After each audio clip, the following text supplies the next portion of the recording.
Boa noite, povo de Deus. Tamo junto. A paz de Jesus, o amor de Maria.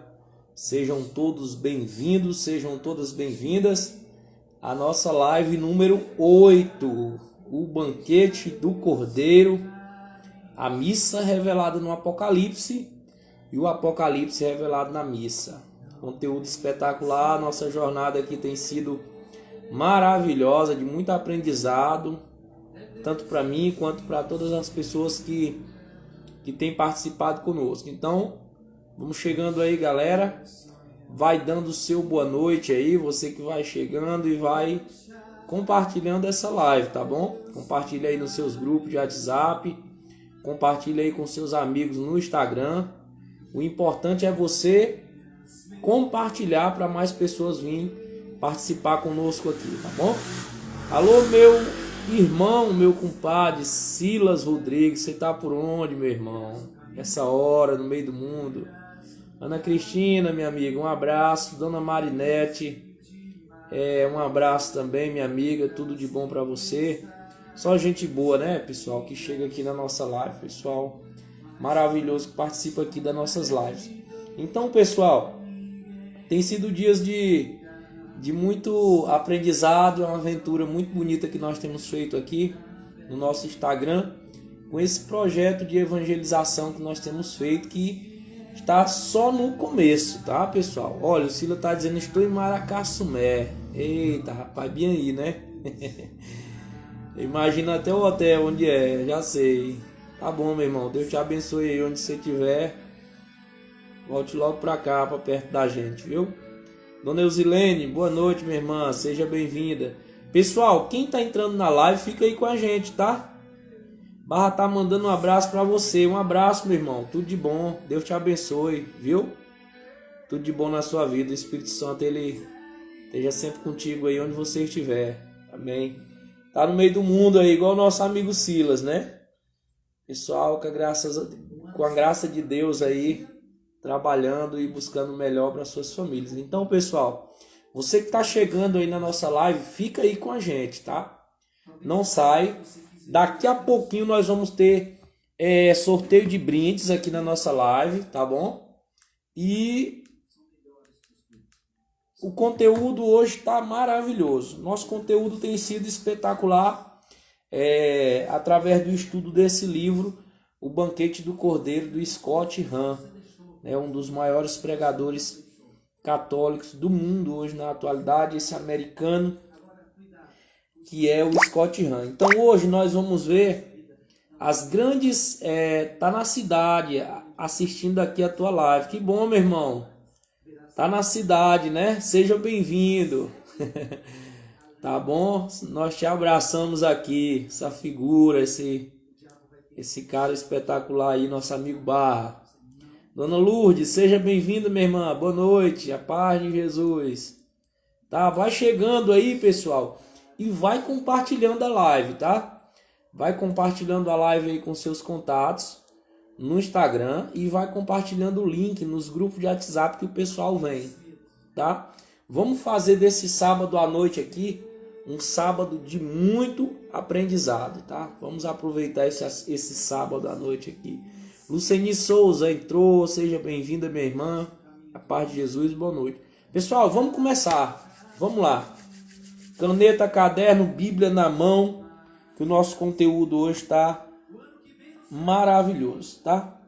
Então, ontem, para quem estava na live ontem, viu que nós tivemos assim aprendizados espetaculares a respeito dos personagens do Apocalipse, né? Do Cordeiro, do leão, da mulher, do menino, dos anjos, dos anciãos, dos seres viventes, do dragão, da primeira besta, da segunda besta e outros personagens que nós podemos ver com muita clareza, né, dentro do livro do Apocalipse, desvendando personagens, o que significam esses personagens. E hoje nós vamos entender um pouco mais, mergulhar um pouco mais fundo dentro do livro, falando das cidades que são citadas no livro do Apocalipse e das batalhas que são citadas dentro do livro do Apocalipse, tá?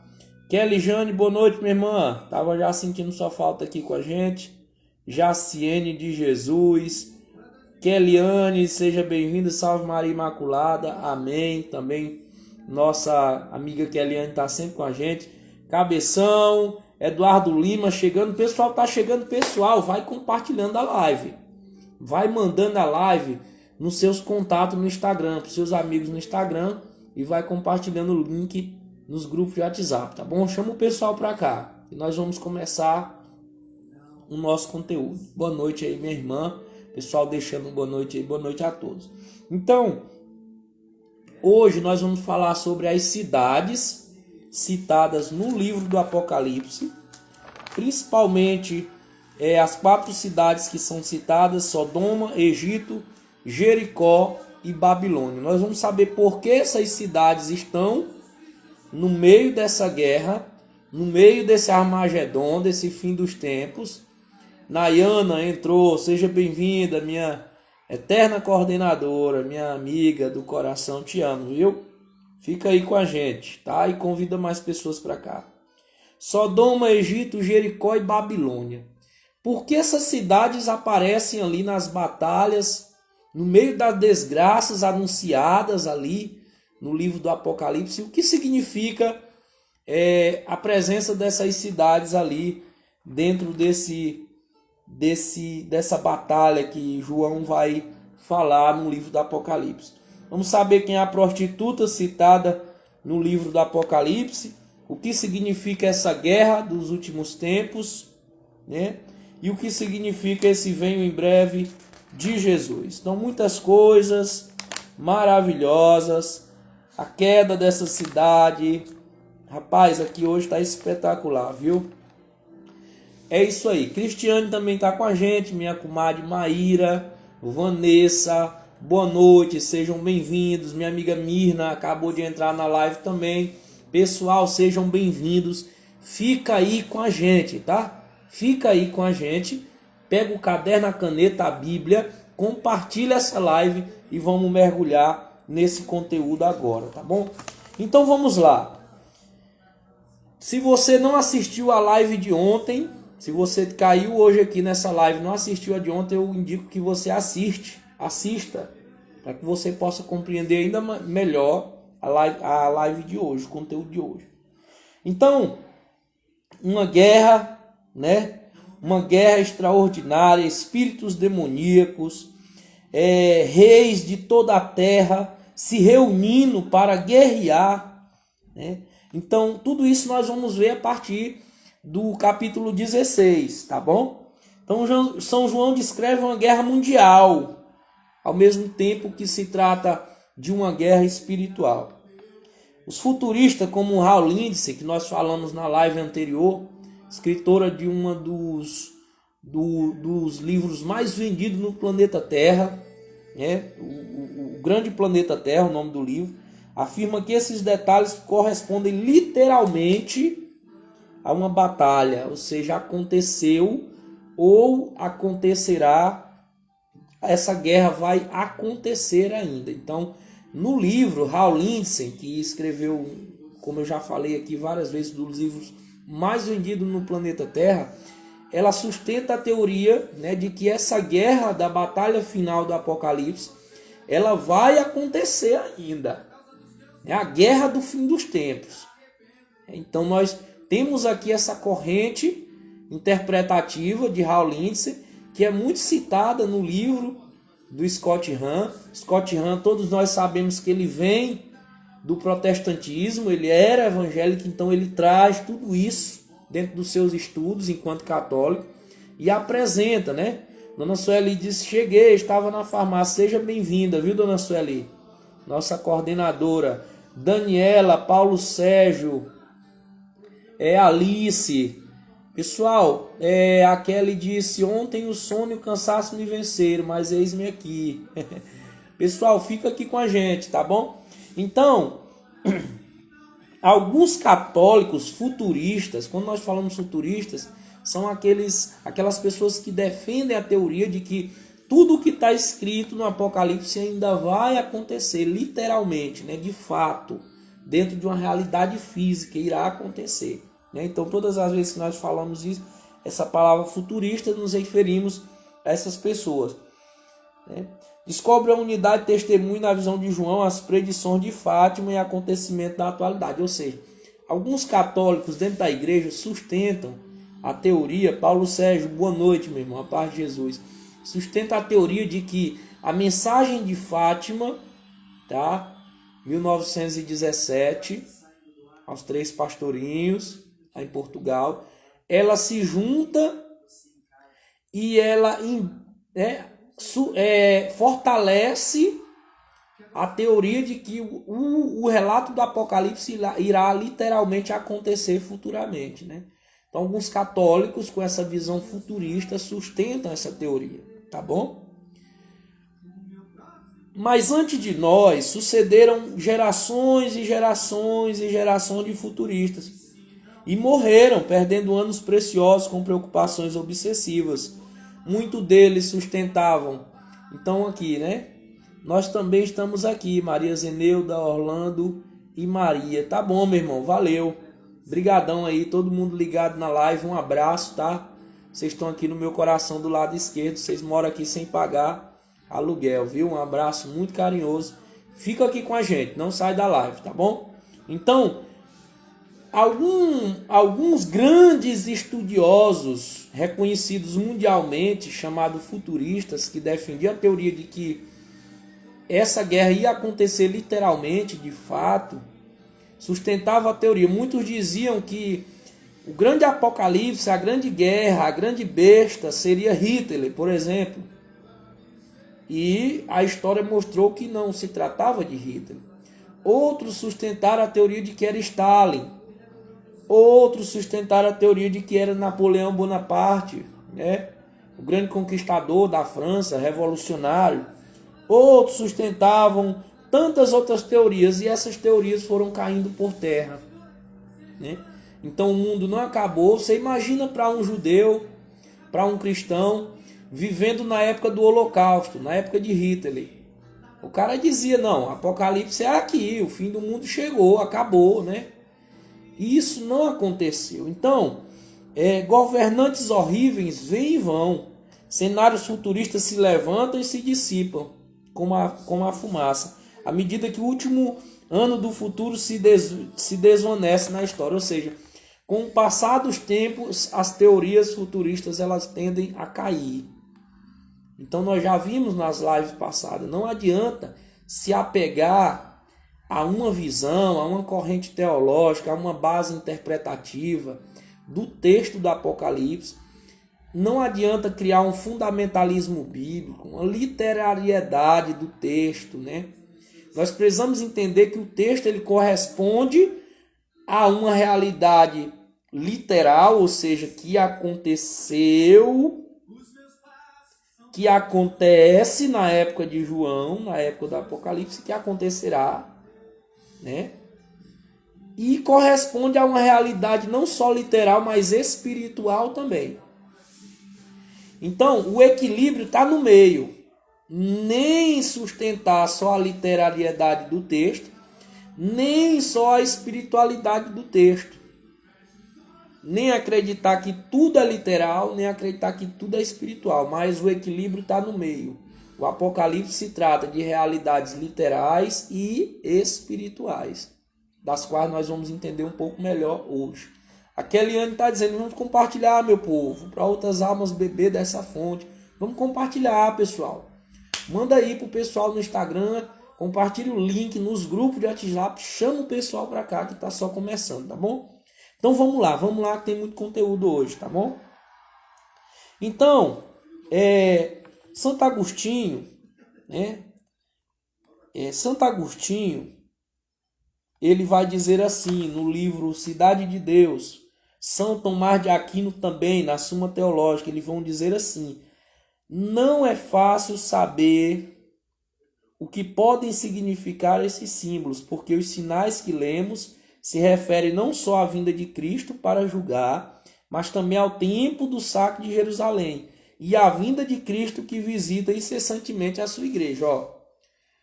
Marquinhos entrou na live, colocou aí, alô prefeito, alô prefeito. Chega aí, meu irmão, fica aí com a gente, tá? Compartilha a live aí para mais pessoas estarem aqui. Então, o Santo Agostinho, o que Tomás de Aquino estão dizendo.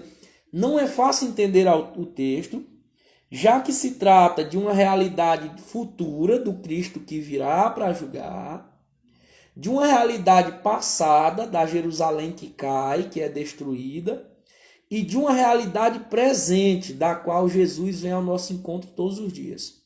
Olha a profundidade de Santo Agostinho e São Tomás aqui na interpretação do Apocalipse.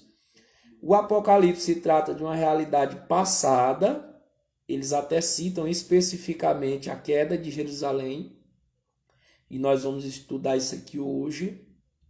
De uma realidade presente, ou seja, Cristo que vem ao encontro da igreja todos os dias, e de uma realidade futura, do Cristo que virá no último dia para julgar a terra. Então, o Apocalipse, ele reflete essas três realidades, passado, presente e futuro. Por isso que eu dizia que nós não podemos nos prender a apenas uma visão. Uma visão. Por isso que eu digo desde o começo da live, o equilíbrio está no meio. Nós vamos entender mais isso aqui, tá bom? Vamos lá. Então, quando João é arrebatado em espírito e Jesus se apresenta para ele, Jesus diz assim, escreve no capítulo 1. No capítulo 1, Jesus diz para João, escreve esta mensagem às igrejas, porque eu venho em breve. Eu venho em breve. Eu venho em breve. Jesus está dizendo para João, eu venho em breve. E já se passou 2 milênios. Já se passaram 2000 anos. E dentro de uma visão literal do texto, Jesus já era para ter vindo. Se Jesus disse para João que vem em breve, já se passou 2000 anos. Que breve é esse, entende? Então aí está o fundamento daquilo que nós estamos falando aqui. É preciso ter sabedoria, discernimento e prudência na interpretação do texto, para ter equilíbrio, né? Então vamos lá, vamos partir para dentro, vamos partir para cima. Sem mais delongas, os intérpretes oferecem uma larga lista de candidatos para as tribulações que o Apocalipse menciona. Então vamos lá, a grande tribulação, que é título de livro, é título de filme, a guerra do Apocalipse, o Armagedon, o fim dos tempos, a batalha no céu, é anjo brigando, é guerreando, é dragão cuspindo fogo, é gente sendo perseguida, é cidade sendo desmoronada, é fogo, é morte, é arrebatamento. Vamos lá, a grande tribulação. O que significa tudo isso? Vamos lá, vamos mergulhar profundo agora. Por exemplo, existem vários candidatos para essa interpretação. A primeira delas, a queda de Jerusalém e a destruição do templo. Então, é aqui que nós vamos aprofundar. A sangrenta, outra teoria, a sangrenta perseguição do imperador Nero, ano 64. Né? Então, vamos aos candidatos que podem ser, que são tidos como o momento dentro da história de que ali retrata a grande tribulação do Apocalipse. Destruição do templo, ano 70. Destruição de Jerusalém. Pode ser a grande tribulação do Apocalipse? Pode ser. Outra candidata. A sangrenta perseguição aos cristãos, imperador Nero, o homem mais malvado que existiu na perseguição. Falei isso aqui ontem. Um grande candidato também. A perseguição do imperador Domiciano, no ano de 96, perverso, também, outro candidato. A primeira perseguição dos judeus aos cristãos, nos anos 50 a 60, os judeus perseguindo os cristãos dentro de Jerusalém, por exemplo, a morte de Estevão, a qual Paulo é testemunha, Paulo perseguindo os cristãos. Essa perseguição dentro da cidade santa aos cristãos pode também ser aqui a grande tribulação citada por João dentro do Apocalipse? Pode ser, mas vamos lá, mais profundo ainda. Em certo sentido, é claro, em sentido espiritual, todas essas interpretações são verdadeiras, se encaixam. Porque o Apocalipse realmente anima todos os cristãos que sofrem tribulações e perseguição de qualquer tipo. Mas, ao mesmo modo de ver, em sentido literal, trata primeiramente, no sentido literal, trata primeiramente de quê, meus irmãos? Da queda de Jerusalém. Tá? Então, o que Scott Hahn está dizendo aqui? No sentido espiritual, todas essas realidades que eu citei, em épocas diferentes da história, essas perseguições, são retratadas no Apocalipse, sim.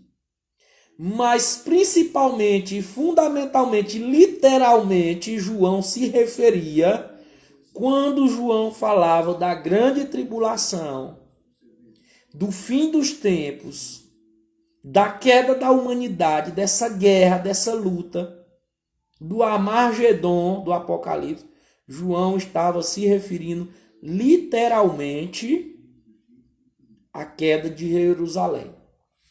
Tá? É isso. A grande tribulação do Apocalipse,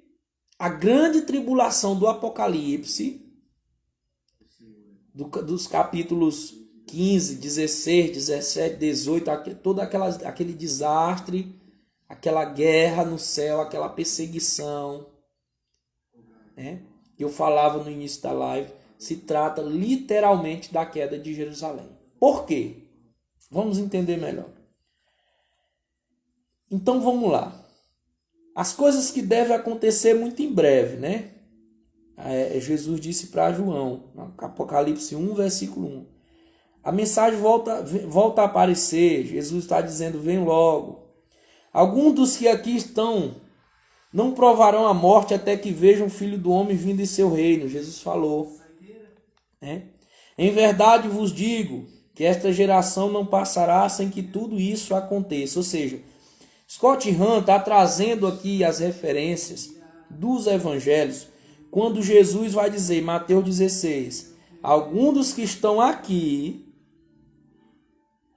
não provarão a morte até que vejam o Filho do Homem vindo em seu reino. Então Jesus está prometendo que antes que aquela geração passe, toda aquela desgraça vai acontecer.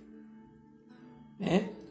Outra fala de Jesus, em verdade vos digo que esta geração não passará sem que tudo isso aconteça.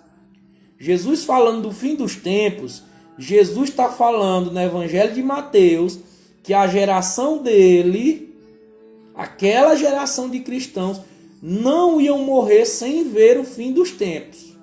Tá? Por que Scott Hahn está trazendo as falas de Jesus aqui?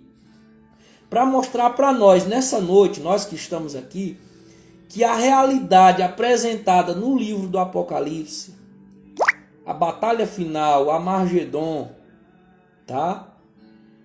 É, de fato, a queda de Jerusalém. Porque a queda de Jerusalém vai acontecer ainda quando a primeira geração de cristãos estavam vivos. Tá? Então a Bíblia diz que Jesus não é homem para mentir. Se Jesus está dizendo que o fim vai vir ainda naquela geração, pode ter certeza que veio. Então toda aquela batalha final, aquele Armagedon, aquela grande guerra da humanidade apresentada no livro do Apocalipse, literalmente vai se cumprir no ano 70 depois de Cristo, com a queda de Jerusalém, tá bom? Então vamos mergulhar mais profundo. Mais profundo nós vamos mergulhar, tá? Para que nós tenhamos entendimento melhor, tá? Se você está entendendo, diga assim, Jefferson, até agora eu estou entendendo. Coloca aí nos comentários. Se você não está entendendo, vai colocando. Jefferson, até agora eu não entendi nada, mas vai explicando, tá? Quero ver os comentários de vocês. Ó, Dona Marilene entrou, Aldesson, Patrícia Coelho, Erpo, o sobrenome Deni Costa Lima, o nosso amigo Herpo, né? Tá todo mundo aí na live. Pessoal, vai entrando e vai deixando um comentário aí, tá, pessoal? Vai participando com a gente. Então vamos mergulhar mais profundo. Principalmente estavam falando do fim de um mundo, a destruição do templo de Jerusalém, com ela o fim do mundo da antiga aliança, com seus sacrifícios e rituais, suas barreiras entre o céu e a terra. A parousia, palavra grega que significa a vinda de Jesus, seria mais que um final, seria um começo, uma nova Jerusalém, uma nova aliança, um novo céu, uma nova terra. Então vamos lá. A queda de Jerusalém no ano 70 representa o fim da humanidade, o fim do mundo, no sentido de que, com a queda de Jerusalém, cai a antiga aliança, ou seja, a aliança do Antigo Testamento. Toda a aliança do Antigo Testamento que se dava, que tinha seu complemento, sua magnitude no templo, com o sacrifício de animais no altar, e principalmente no altar dos santos, ela acaba, ela é destruída. Essa aliança se encerra com a destruição da cidade santa e do templo no ano 70. Acaba tudo. Quando Jerusalém acaba... Gente, nós vamos mergulhar mais profundo, você vai entender o peso que tem na história e na vida desses primeiros cristãos a queda de Jerusalém e do templo. Então, Scott Hahn está dizendo, a vinda de Jesus, a parousia, né? A parousia. Ou seja, o último dia, o dia que Jesus vier ao encontro da igreja, literalmente, não será o fim. Scott Hahn está dizendo, quando Jesus vier literalmente ao encontro da nossa igreja, será o começo de uma nova vida. Tá? Então a queda de Jerusalém representa o fim do mundo antigo, do fim da antiga aliança, o fim de tudo aquilo que representa o Antigo Testamento. Ali é o fim de tudo. E a parousia de Jesus, quando ele vem no fim da história encontrar a igreja, não é o fim, é o começo da nova história, ou seja, da igreja celeste em que nós nos uniremos com Cristo. Tá?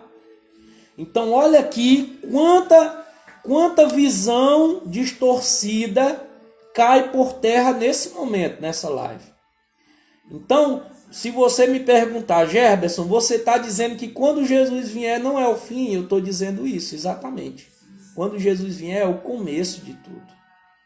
É o novo céu e a nova terra. Tá? O que era velho vai se passar. Então, o fim de tudo relatado no Apocalipse por João se trata literalmente da queda de Jerusalém que acontece no ano 70. Ou seja, o Apocalipse escrito no ano 90 aproximadamente, quando o Apocalipse vai ser escrito, João já presenciou e já viveu a destruição de Jerusalém do templo. Então a revelação daquilo que está sendo trazido aqui no livro do Apocalipse é a revelação de uma realidade que aconteceu de fato, literalmente. Amém? Nós estamos fazendo aqui uma interpretação do sentido literal. Eu falei no começo da live que o Apocalipse ele tem sentido literal e sentido espiritual. O mergulho que nós estamos fazendo é na história literal do texto, tá bom? Continuando. Então, a palavra parousia ou parousia do grego, a vinda de Jesus, na raiz, na etimologia da palavra, ou seja, na raiz primeira da palavra, parousia significa presença. Tá? Então, essa parousia que significa a vinda de Jesus, na raiz da palavra significa a presença de Jesus. O que Scott Hahn está querendo dizer? Creio que dizia literalmente, pois a igreja é o reino que já começou sobre a terra, é o lugar da parousia em cada missa. Ou seja, em cada missa celebrada na terra, na igreja, a parousia de Jesus, a vinda de Jesus, ou a presença de Jesus, ela acontece. Então agora Scott Hahn está falando do sentido espiritual. Espiritualmente, interpretando o Apocalipse, Jesus já vem ao encontro da igreja todos os dias na Santa Missa. E isso é lindo, isso é maravilhoso, nós sabemos disso. Tá? Então, continuando. Dentro dessa narrativa de João, no capítulo 11 do Apocalipse, vai aparecer a grande prostituta, né? Ó, Dona Sueli botou, entendi, já ia perguntar sobre parousia. A parousia é a vinda de Jesus, né? Então a última vinda de Jesus não é o fim, é o começo. A parousia no sentido etimológico significa presença, ou seja, a presença de Jesus ela é real dentro da igreja. E se dá na liturgia eucarística, né? Então a parousia ela acontece todos os dias na Santa Missa, né? Apocalipse agora verei de uma nova forma. É isso, essa é a intenção, né, do nosso estudo aqui. Dona Lourdes botou. João indica claramente que a grande cidade do Apocalipse, do capítulo 11, é Jerusalém. Ele escreveu, seus cadáveres ficarão expostos nas praças da grande cidade, que se chama Sodoma e Egito, onde também o Senhor delas foi crucificado. Então, João apresenta ali, no livro do Apocalipse, no capítulo 11, uma grande cidade chamada de prostituta. Essa cidade é chamada de prostituta. E olha o que o texto vai dizer. Olha aqui, ó. Versículo 8. Seus cadáveres ficarão expostos na praça da grande cidade que se chama Sodoma e Egito, onde também o Senhor delas foi crucificado. Onde foi que o Senhor foi crucificado? Coloca aí nos comentários. Onde foi que o Senhor foi crucificado, meus irmãos? Em qual cidade? Tá? Coloca aí.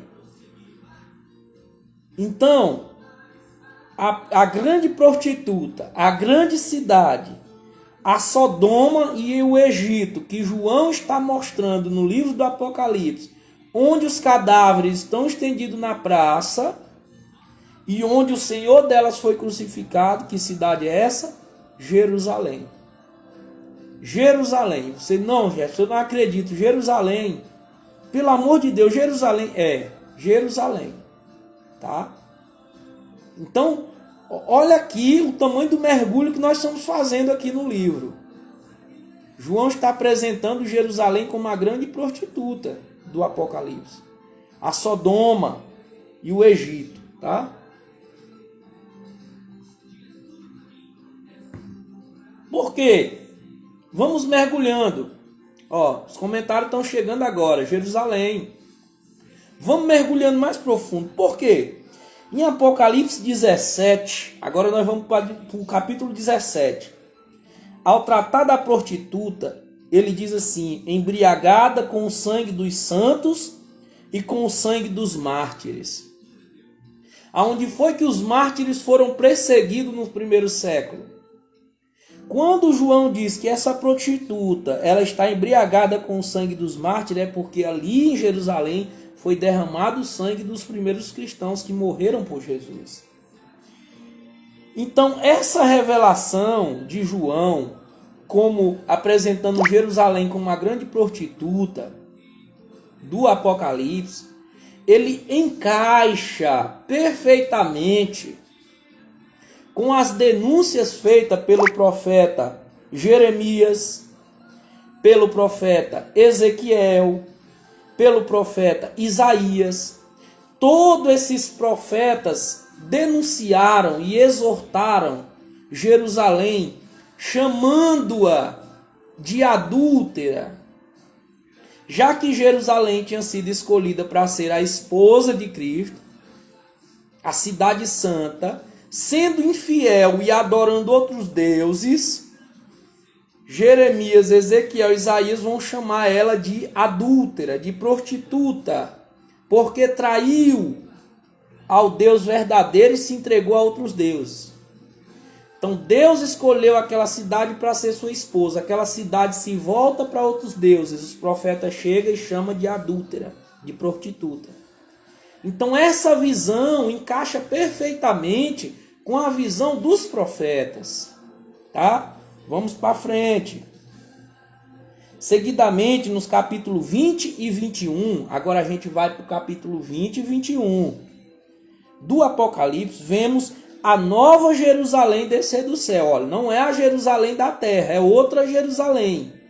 É a Jerusalém celeste, descendo do céu como uma esposa virgem, uma vez que a cidade prostituta foi destruída. Damos conta do contraste, da diferença. Duas cidades, a primeira uma prostituta, a outra uma esposa virgem. Uma Jerusalém substitui a outra. Então a Jerusalém celeste que João vê descendo do céu nos últimos capítulos do Apocalipse é a Jerusalém que vem tomar o lugar da Jerusalém terrestre que trai a Jesus, crucifica Jesus, persegue os santos, os mártires, os primeiros cristãos e é infiel à palavra de Deus. Como nós vimos ontem. Como o sacerdócio corrompido e destruído levou Cristo à crucificação. Então a condenação aqui a Jerusalém é muito grande. Olha o tamanho aqui daquilo que João está nos revelando, né, no texto. Então vai deixando o comentário aí, pessoal, se a live está legal, se você está entendendo aqui nossa formação, o nosso estudo, vai colocando aí, tá? Olha, Jeff, está legal, estamos entendendo, estamos gostando, está sendo bom. Mas se você não está gostando, coloca aí. Não, eu estou com uma dúvida aqui, explica melhor essa parte aqui, eu tenho uma dúvida bem aqui. Coloca aí nos comentários. Eu quero ver vocês comigo aqui, tá? Coloca nos comentários aí. Os Atos dos Apóstolos descrevem uma contínua perseguição em muitas cidades fora de Jerusalém, mas em quase todos os casos, as perseguições dos Atos dos Apóstolos têm sua origem dentro de Jerusalém, na oposição judaica. Tá? O pessoal está colocando aí, tá ótima, tá muito boa. Então, está ótima, dona Sueli. Então é isso aí, pessoal. Fica comigo aí nos comentários, tá? Fica comigo aí para eu ver que vocês estão comigo aqui, tá? Então, o Ato dos Apóstolos, ele mostra perfeitamente essa grande perseguição que acontece em muitas cidades, mas principalmente dentro de Jerusalém, né? Perseguição aos cristãos, né? Então o pessoal tá gostando, tá ótimo, tá maravilhoso, tá ótimo, tá? Eu fico com medo porque não aparece dúvidas, né? Quando não aparece as dúvidas eu fico assim, eita meu Deus, pessoal, será que estão entendendo, né? Mas glória a Deus, tá bom? Fica com a gente, fica com a gente. Vamos mergulhar mais profundo. Vamos mergulhar mais profundo, tá? Os detalhes da destruição descrito no Apocalipse correspondem ponto a ponto com a história da destruição de Jerusalém. Pessoal, então aquilo que João apresenta da guerra final, da destruição dessa cidade prostituta, dessa Sodoma, né? Desse Egito, encaixa perfeitamente naquilo que foi a destruição de Jerusalém no ano 70. No ano 70, daqui a pouco eu vou falar mais sobre o que aconteceu no ano 70. Então lá atrás eu falei que João chama ela de prostituta, de Sodoma e de Egito. Sodoma no Antigo Testamento é a cidade que rejeitou a Deus. Você sabe que lá em Sodoma tem um relato de que os anjos foram lá na casa de Ló. E os homens que moravam em Sodoma queriam invadir a casa para fazer sexo com os anjos. Olha com o que João está comparando Jerusalém aqui. Quem é Egito aqui no Apocalipse? Egito é aquele que se opõe ao plano de Deus, ou seja, aquele que aprisiona o povo, que escraviza o povo, que vai contra Moisés, que persegue Moisés e que persegue o povo no deserto. Então quando João chama essa cidade prostituta, Sodoma, Egito, quer dizer aqueles que viram as costas para Deus, traem a Deus, se voltam contra Deus, né? É isso o significado aqui do texto do Apocalipse, tá bom? Então vamos lá. Por que encaixa perfeitamente o relato bíblico com a queda de Jerusalém? Vamos lá. Nos capítulos 17 e 19 do Apocalipse, São João mostra a cidade destruída pelo fogo.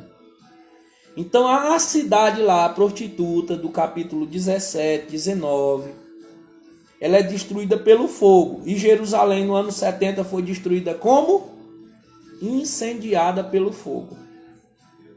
Nos capítulos 8 e 9 do Apocalipse, João descreve um abismo, que segundo a tradição judaica, esse abismo está sobre a primeira pedra do templo de Jerusalém. Então, debaixo da primeira pedra do templo de Jerusalém, segundo a tradição judaica, existe um abismo. E João está escrevendo no Apocalipse, no capítulo 8 e 9, descrevendo um abismo que existe nessa cidade que está sendo destruída. Então, claramente, João está falando de Jerusalém, tá? Calma, meu irmão, acredito que as indagações ainda não surgiram porque temos uma visão e agora mesmo está sendo esclarecida sobre outra visão que desmistifica muitas crenças. É verdade. Eu tenho plena certeza que isso que está sendo formado aqui está quebrando muitas visões distorcidas que nós temos do Apocalipse, tá? Então essa destruição dessa cidade que João está falando, não é que vai acontecer aqui em Trizidela, aqui em Pedreiras, aqui na Diocese, quando Jesus vier, não. Literalmente, João está falando de uma realidade que aconteceu na sua época. E ainda vamos mergulhar mais profundo para entender por que João está relatando esse fato que aconteceu. Por qual sentido? Né? Então vamos lá. Jerusalém é chamada Sodoma e Egito, né? Já falei. Que há em comum nesses lugares era centro de oposição a Deus. Já falei isso aqui, já adiantei aqui o livro. Quando a cidade cai, ouvimos ainda mais ressonâncias do Antigo Testamento. Pois a grande cidade cai ao som de 7 trombetas tocadas por 7 anjos. Apocalipse 8 e 9. Quando a grande cidade da grande tribulação cai, ela cai ao som de 7 trombetas. E no Antigo Testamento, qual foi a cidade que caiu, desmoronou, os muros desabaram ao som das 7 trombetas? Quem sabe, coloca aí nos comentários. Coloca aí nos comentários se você sabe. Esta passagem do Apocalipse 8 e 9, que fala dessa cidade que cai ao som das 7 trombetas, segue de perto, encaixa perfeitamente com a queda de Jericó, no livro de Josué, no capítulo 6. Ambas as passagens começam com um silêncio, prossegue com o som de 7 trombetas e termina com um grito. Jericó também tinha se interposto no plano de Deus, ou seja, quem é a cidade de Jericó? É aquela que se coloca na terra prometida e não deixa o povo de Deus entrar, né? Se coloca contra o plano de Deus. Mais uma vez, quando João apresenta uma cidade caindo ao som das 7 trombetas, João está se referindo a Jericó, que também se opôs ao plano de Deus. Então todas as cidades mencionadas no Apocalipse, Jericó, Sodoma, Egito, Gomorra, todas essas cidades apontam para o mesmo caminho. Mostram cidades que se opuseram contra o plano de Deus, se referindo claramente a Jerusalém, tá? Mais adiante no Apocalipse, quando os reis da terra se reúnem para a batalha no grande dia do Deus Todo-Poderoso, no capítulo 16, diz que o espírito demoníaco reúne todos os reis da terra para lutar, né? Para lutar na batalha, no grande dia do Deus Todo-Poderoso. Se concentram na colina de Meguido, o Armagedon. Então, João diz que o espírito demoníaco sai, reúne todos os reis da terra e coloca esses reis no Armagedon para lutar no dia do Deus Todo-Poderoso. É isso o relato de João. O que significa isso? Amargedon é uma referência a Meguido. Meguido é uma localidade de Jerusalém. Onde é Meguido? Amargedon. Onde é esse Amargedon? Aqui, vamos lá. Essa localização traz à memória outra penosa lembrança histórica para Israel. O Amargedon, ou Meguido, foi o lugar onde Josias, o grande rei da dinastia de Davi, em meio de sua santa reforma de Jerusalém, foi derrubado na flor da idade por desobedecer à ordem do profeta de Deus. A morte de Josias nós podemos ver no livro de 2 Crônicas, capítulo 35, versículo 21 e 22. A morte de Josias. Tá? A derrota de Josias em Amargedon, ou seja, no mesmo local que João está falando, debilitou as defesas de Israel e deixou Jerusalém vulnerável para ser destruída pela Babilônia. Um irônico contraste para a geração dos cristãos foi que Jesus, rei da dinastia de Davi, reformador da Nova Jerusalém, derrubado na flor da idade, assim como Josias, preservaria na obediência e triunfaria onde falhou Josias, estabelecendo uma nova Jerusalém que seria testemunhada pela queda da antiga. Então vamos lá. João diz que todos os reis da terra vêm para o Amargedon, para lutar contra Deus. O Amargedon é o lugar onde Josias morreu. Josias era o rei de Israel, da linhagem de Davi. Deus disse para ele não ir para aquela luta, ele foi contra a vontade de Deus, e Josias morre, a Babilônia entra e destrói Jerusalém. Tá? Então, aqui no Apocalipse, João nos apresenta Jesus como a figura de Josias, mas ao contrário de Josias, Jesus não vai contra a vontade de Deus, Jesus segue a vontade de Deus.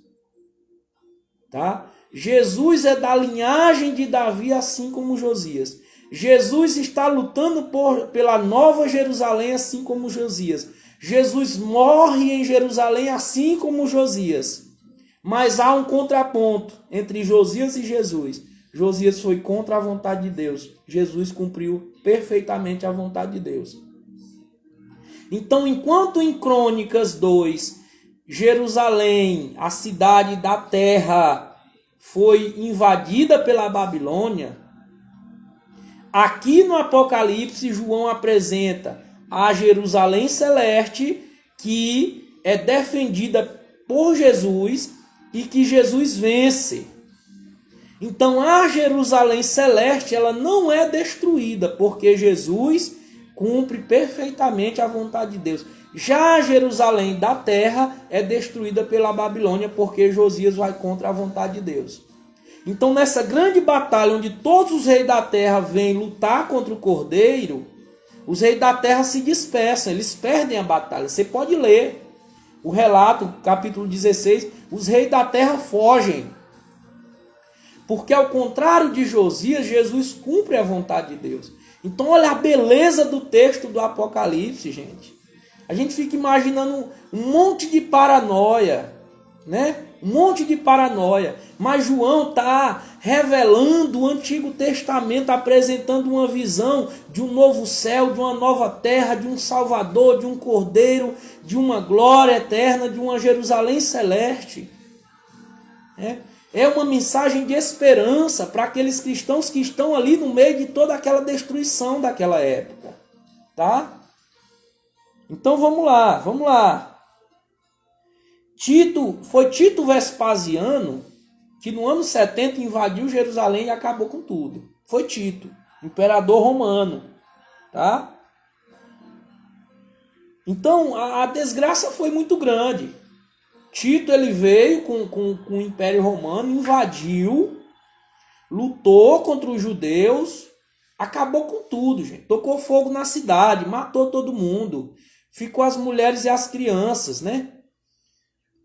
Passando fome. Os cadáveres ficaram pelas praças, era sangue para todo lado. Acabaram com tudo, destruíram o templo, tocaram fogo no templo. A construção mais linda da humanidade naquela época era o Templo de Jerusalém, o centro da religião do mundo.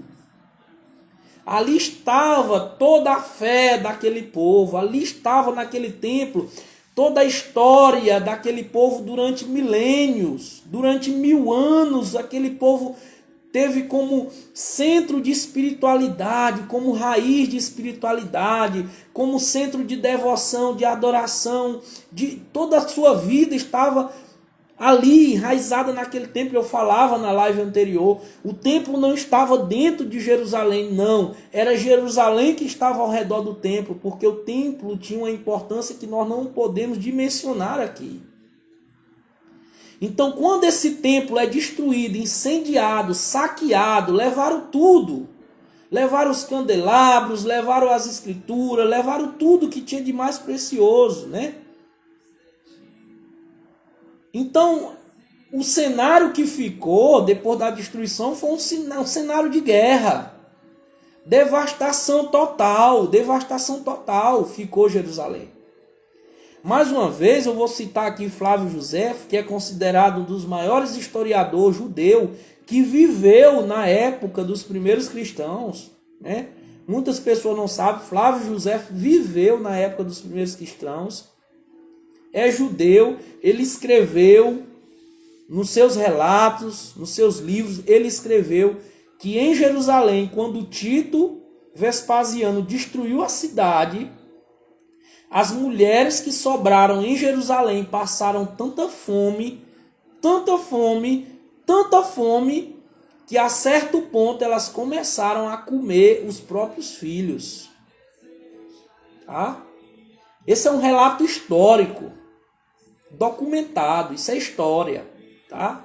Estamos falando aqui de Bíblia, falando aqui de relato histórico, historiador respeitado no mundo todo.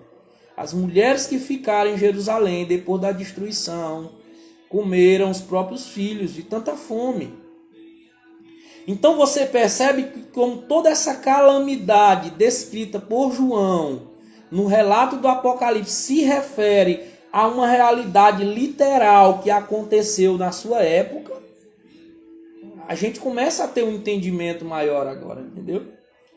Mas no conjunto das contendas, das guerras dos judeus, não pereceu nenhum só cristão. Ou seja, quando Tito invade Jerusalém no ano 70, não morreu nenhum cristão. Nenhum cristão morreu, nenhum só. Tá? Vamos lá. A comunidade dos fiéis fugiu para as montanhas, ao outro lado do Jordão, a um lugar chamado Pela. No Apocalipse, no capítulo 7, no versículo do 1 ao 4, tá? Que diz que esses cristãos que fugiram para as montanhas, João vai dizer que é 144 mil. Lembra dos 144 mil que a gente revelou aqui ontem, o significado? Foram preservados porque estavam selados na testa. Então, nós temos um fato histórico. Diz que os cristãos fogem para as colinas e não são mortos nessa destruição do ano 70. E nós temos João apresentando os 144 mil que foram preservados e que sobraram da grande tribulação porque foram preservados, porque tinha a marca do Cristo. Você vai percebendo como o relato do Apocalipse se encaixa perfeitamente na história, né? Foram selados. João diz no Apocalipse que eles foram selados. Isso lembra o sinal do resto de Deus, segundo Ezequiel. Ezequiel fala que só ficaria um resto. Ezequiel capítulo 9. Ficaria um resto eleito, protegido. Onde a palavra hebraica que serve sinal é o tal. Então, em hebraico, a palavra sinal, ela é representada por um tal, ou seja, por um T. Então, em hebraico, a palavra sinal é um T. Quando João escreve que os 144 mil estavam selados com um sinal, em hebraico significa com um T. Então, a marca do selo na testa dos 144 mil vai ser um T. Tá? Olha a riqueza aqui. a letra T, com a letra grega T. De maneira similar, no ano 70, Deus salvou o resto de Israel, que estava marcado como tal, ou seja, com o sinal da cruz. O tal parece que é uma referência ao batismo, pois 144.000 trajam túnicas brancas e roupa, que é uma roupa tradicional do batismo. Então, quando João vê esses 144.000 que são preservados da grande tribulação, ele vê marcados com o sinal na testa e vestido de branco. Então, essa referência desses que foram protegidos da grande tribulação vestido de branco significa o batismo. Por isso que os cristãos, quando vão se batizar, vão de branco. Então, João apresentando os 144.000 que foram preservados da grande tribulação, ele apresenta aqueles 144.000 como batizados. Cristãos, porque são marcados com o sinal da cruz. Certo, pessoal? Foram lavados no sangue do Cordeiro, né? E na igreja primitiva, o termo selado se aplicou corretamente ao batismo. Romanos 4, Efésios 1, 2 Coríntios 1. Então, nesses textos, né, de São Paulo, a palavra selado significava exatamente o batismo. Então, todos os textos bíblicos, tanto do Antigo Testamento, dos profetas, textos de Paulo, fazem a ligação de que o relato de João é perfeitamente o relato histórico que aconteceu na destruição de Jerusalém no ano 70. Tá bom, pessoal? Incrível, né? Não é bonito, pessoal? Não é maravilhoso? Não é apaixonante? Não é legal? Né? Somos selados com selo indelével. Deixa seu comentário aí. Foi bacana? Foi legal? Tá sendo bom? A live, você tá gostando? Tá entendendo? Tá ficando tudo claro? Tá dando para ter um entendimento perfeito aqui? Sim ou não? Coloca aí nos comentários, tá bom? Outro fato histórico que muitas vezes passa despercebido. Outro fato histórico, mais riqueza aqui. Estamos mergulhando. Eu disse que nós íamos mergulhar. Eu disse que esse livro aqui era um oceano, que nós íamos mergulhar. Eu falei, tá? Nas primeiras lives. A estrutura da primeira igreja cristã, ou seja, a primeira igreja cristã de Jerusalém, olha esse dado aqui, muita gente não sabe. A primeira igreja cristã de Jerusalém, a sua estrutura era situada no Monte Sião.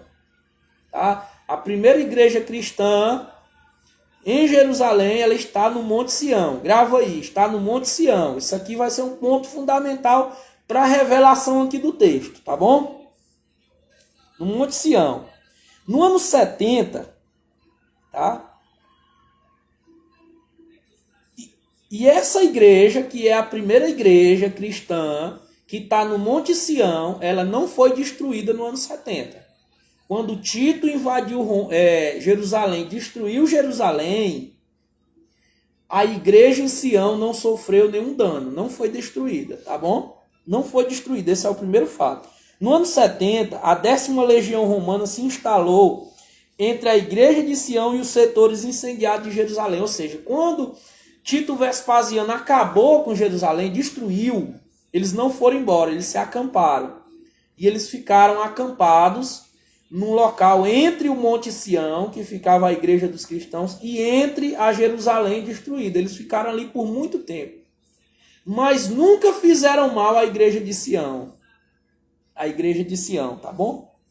No ano 130, ou seja, 60 anos depois, no ano 130, chegou Adriano, o imperador Adriano, outro imperador, para acabar com a segunda revolta judaica. Ou seja, depois de 60 anos, os judeus fizeram uma nova rebelião dentro de Jerusalém novamente.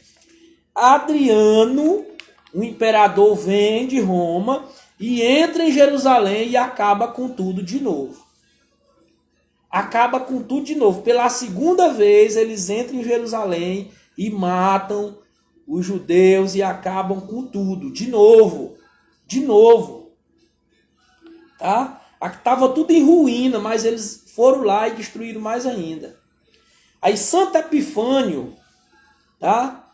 Santo Epifânio vai escrever assim: exceto poucas casas e a pequena igreja de Deus no lugar onde os discípulos subiram à instância superior. Tá? Pessoal, a live vai acabar, já apareceu o tempo aqui, vai encerrar. Todo mundo que está aí, vamos para outra live, tá? Vou fechar aqui, vou salvar e vou abrir uma outra live para a gente encerrar. Já está no finalzinho, tá bom?